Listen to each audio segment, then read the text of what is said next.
조선 후기 수도 한양의 상업 혈맥이 흐르던 남촌에 칠패시장이 있었습니다. 그 중에서도 가장 활기가 넘치고 육향이 짙게 배어나는 곳은 바로 정육방이었습니다. 이 정육방의 대방은 우람한 체구의 눈빛이 형형한 사내의 병국이었습니다. 그는 최고의 한우를 가려내고 뼈와 살을 발라내는 솜씨가 당대에 비견할 자가 없어 사대부가의 잔치상부터 일반 백성의 국밥까지 그의 손을 거치지 않은 고기가 없었습니다. 하지만 요즘 병국 대방은 하루도 마음이 편치 않았습니다. 그의 시름은 며칠 전부터 매일 해가 중천에 치솟을 무렵 나타나는 한노파에게서 비롯되었습니다. 이해할 수 없는 근심덩어리 같으니라고. 고기 썰기를 수십 년, 저리 괴이한 손님은 난생 처음이다. 문제의 손님은 한노파였습니다. 그녀는 시장 바닥에서 집신을 엮거나 잔풀을 팔아 하루하루를 연명하는 하층 백성, 날품 안악 중 하나였습니다. 허름한 무명 저고리는 누렇게 바랬고 해진 회장치마는 무릎 부분이 닳아 실오라기가 풀려 있었습니다. 그녀가 끌고 온 삐걱거리는 손수레에는 늘 흙먼지가 앉아 있었습니다. 그런데 노파가 매일 정육방에 들어서며 요구하는 물건은 노파의 행색과는 하늘과 땅 차이였습니다. 오늘 가져온 물건은 장정 여럿이 먹어도 남을 만큼 넉넉한 양으로 주시구려. 최상등 한우 정육 20근을 내어주시오. 정육 20근이라면 건장한 장정 20명이 하루를 배불리 먹을 수 있는 엄청난 양이었습니다. 더구나 노파가 요구하는 것은 흔한 잡곡이나 부산물이 아닌 최상등 한우의 정육이었습니다. 병국 대방은 매번 기가 막혔지만 노파가 내미는 계산 방식 때문에 쉬이 거절할 수 없었습니다. 노파가 계산을 위해 허리춤에서 꺼내는 것은 요즘 보기 드문 귀한 물건이었습니다. 노파는 손때 한 점 묻지 않은 갓 주조된 듯 반들반들한 새은전을 반듯한 종이에 싸서 만든 꾸러미째 풀어냈습니다.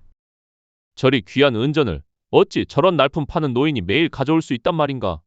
노파의 행색, 터무니없는 양의 최상등 정육과 흰쌀, 그리고 매일같이 나타나는 새 은전 꾸러미. 이 세 가지가 합쳐지자 병국은 등골이 서늘해졌습니다. 세미야 정확히 치러지니 장사꾼으로서 마다할 이유는 없었으나 불안감은 눈덩이처럼 불어났습니다.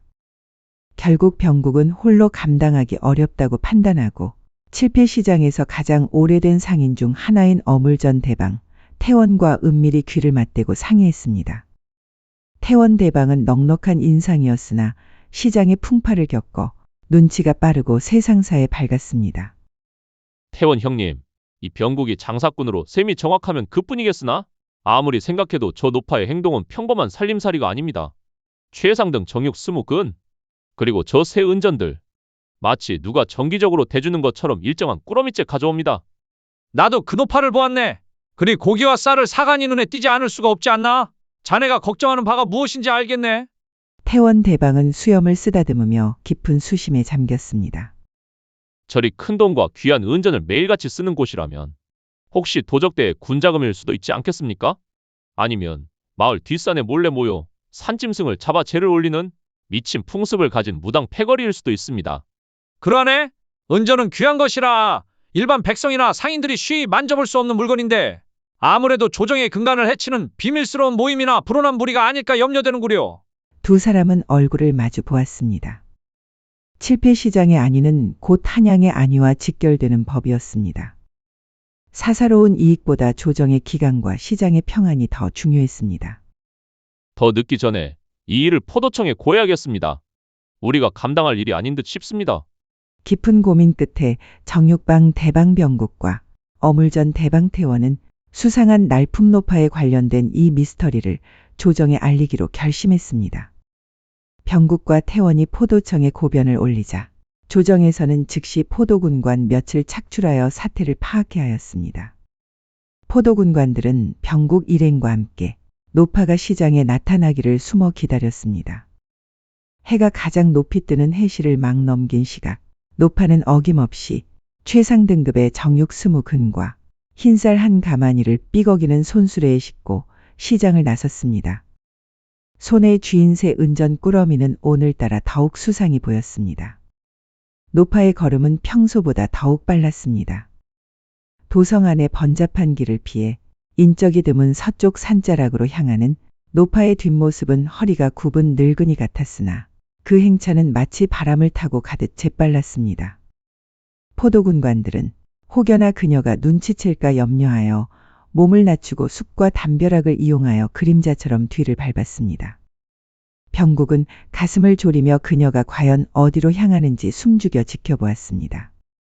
노파가 닿은 곳은 한양 도성 밖, 마을에서도 뚝 떨어진 산기슭에 후미진 곳이었습니다.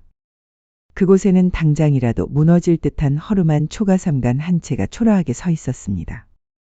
이끼 낀 지붕 아래 낡은 흙벽은 가난하고 쓸쓸한 형편을 고스란히 드러냈습니다. 아니, 저리 보잘것없는 집에서 어찌 그리 엄청난 양의 군량을 소모한단 말입니까? 모두의 눈길을 잡아끈 것은 바로 집 마당에 자리 잡은 물건이었습니다. 바로 두 개의 거대한 무쇠 가마솥이 흙 위에 굳건히 박혀 있었습니다. 그 크기가 웬만한 대감집이나 관아의 주방에서나 볼 법한 범상치 않은 규모였습니다. 저 집의 주인은 가난하기 짝이 없건만. 저 가마솥은 필시 장정 10명의 힘으로도 옮기기 어려울 듯 싶은데 저리 큰 솥으로 무엇을 한단 말일세? 노파는 도착하자마자 손수레의 짐을 풀었습니다. 그녀는 곧바로 아궁이에 불을 피우고 시장에서 사온 최상등 한우 정육을 크게 썰어 넣고 하얀 쌀까지 아낌없이 부어 넣었습니다. 커다란 솥뚜껑을 덮자 이내 구수하고 기름진 곰탕 냄새가 산동네에 진동했습니다. 안악은 매일 같은 시각에 같은 양의 귀한 물목으로 이 거대한 곰탕을 끓여냈습니다. 그러나 포도군관들이 다음 날 새벽에 다시 그 집을 살피면 두 개의 무쇠 가마솥은 마치 깨끗이 씻어낸 듯 비어 있었습니다. 매일 채워지던 고기와 쌀이 하룻밤 새 모두 사라지는 것이었습니다. 며칠 동안 이 괴이한 광경을 지켜본 병국과 태원은 더 이상 의혹을 품고만 있을 수 없었습니다. 은전의 출처와 이 많은 물목의 행방에 대한 의문은 끝내 이들을 참지 못하게 만들었습니다.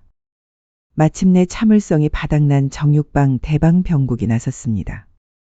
그는 포도군관들의 만류를 뿌리치고 굳게 닫힌 초가삼간의 문을 소리가 나게 밀치고 안으로 들이닥쳤습니다. 할멈은 들으시오. 매일같이 귀한 은전을 쓰고 이 거대한 가마솥의 정체를 알 수 없는 음식을 만드는 괘씸한 행위는 도대체 무슨 흉계요? 이 나라의 기강을 어지럽히는 역모라도 꾸미는 것이오. 숨기지 말고 솔직하게 고하십시오. 병국의 성난 일갈이 허름한 초가지 반을 뒤흔들었습니다. 그는 이 모든 것이 나라의 안녕을 해치는 중대한 사건이라 확신했습니다. 노파는 놀라 멈칫하더니 이내 눈물을 글썽이며 고개를 숙였습니다. 정육방 병국의 우레와 같은 일갈에 노파는 놀라 몸을 크게 떨었습니다. 그녀는 더 이상 숨길 수 없음을 깨닫고 마침내 다리에 힘이 풀린 채 흙바닥에 주저앉았습니다. 허름한 무명 저고리를 적시는 뜨거운 눈물이 쏟아지기 시작했습니다. 내가 역모를 꾀하거나 사수를 부리는 것이 아니요. 내 사연을 들어주시고 조금이나마 내 마음을 헤아려 주시구려. 주변을 에워싼 포도군관들과 태원 대방도 숨을 죽이고 노파의 이야기에 귀를 기울였습니다.